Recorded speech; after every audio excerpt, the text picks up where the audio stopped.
ሰላም ሰላም እንደምን ቆይታችኋል?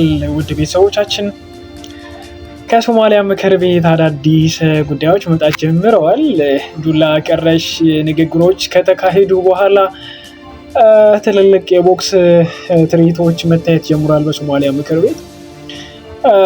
ይህ ቅዳሜ ዕለት በሶማሊያ ምክር ቤት ሞቃዲሾ ያጋጠመ ክስተት ነው።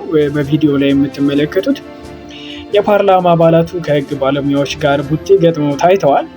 የግጭቱ ምክንያት አንድ መመሪያ ይጽደቅ አይጽደቅ በሚል የቃላት አለመግባባት እንደተከሰተ ታውቋል። እንደምታውቁት ብዙውን ጊዜ በሶማሊያ ምክር ቤቶች እነዚህ አይነት ጸቦች የተለመዱ ናቸው። የአሁኑ ከህግ መጽደቅ ጋር ተያይዞ የተከሰተ መሆኑን ሰምተናል። እጅግ አስገራሚ ቪዲዮ ነው የወጣው። እንድትመለከቱት ጋብዘናችኋል። ሰላም ሁኑ።